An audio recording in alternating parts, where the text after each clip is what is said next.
बिस्मिल्लाहिर्रहमानिर्रहीम।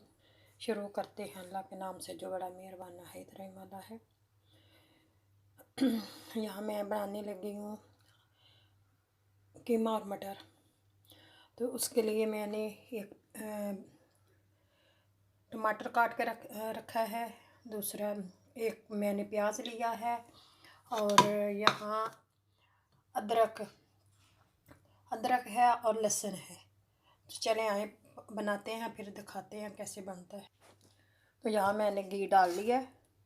अब मैं इसके अंदर जो ये मैंने लहसुन कूट के रखा हुआ है, अब इसको डाल दूँगी।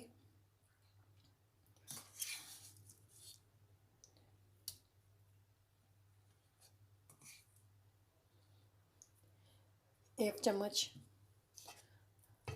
लहसुन का